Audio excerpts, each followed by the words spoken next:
So I'm often asked what the different stages for transitioning would be, and basically I like to kind of break it down into 3 different stages. So perhaps there's the social transition, a medical transition, and then maybe a surgical transition, if that's what some would like to do. The social transition, I call it, it's really what happens in your own thoughts, in your family and in your social world. So someone will perhaps want to share with those close to them or the wider world how their gender identity feels to them and how it affects them.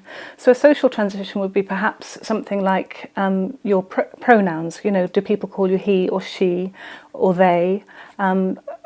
It's about how you dress and project yourself to the outside world. You want to wear clothes that make you feel comfortable for your gender, rather than perhaps the clothes that people would think that you might wear for your gender.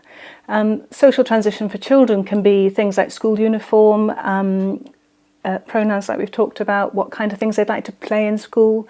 Do they want to join the football team, or do they want to play netball? What queue would they like to join in the playground?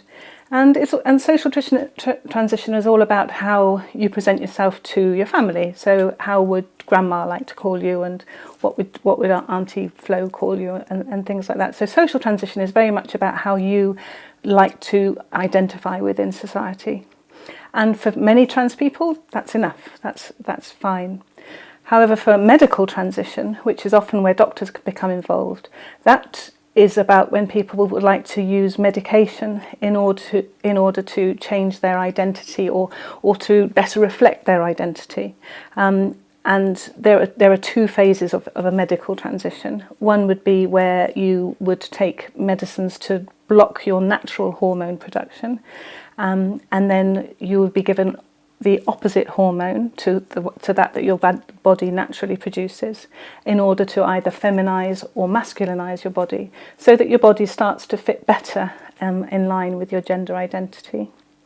And then for some people, surgical transition is important, so that you can perhaps have surgical procedures done, which just brings your body more into line with how you feel, so that when you look in the mirror or look under the covers or in the shower, your body fits better with how society perceives your gender to be, and how you want your body to fit your own gender identity.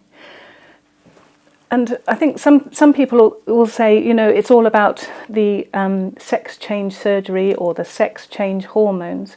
And what we have to understand is that not everybody wants to undergo all of the medical and surgical steps that some people want to take. And for some, a social transition is absolutely enough to bring their bodies and their feelings in line with each other.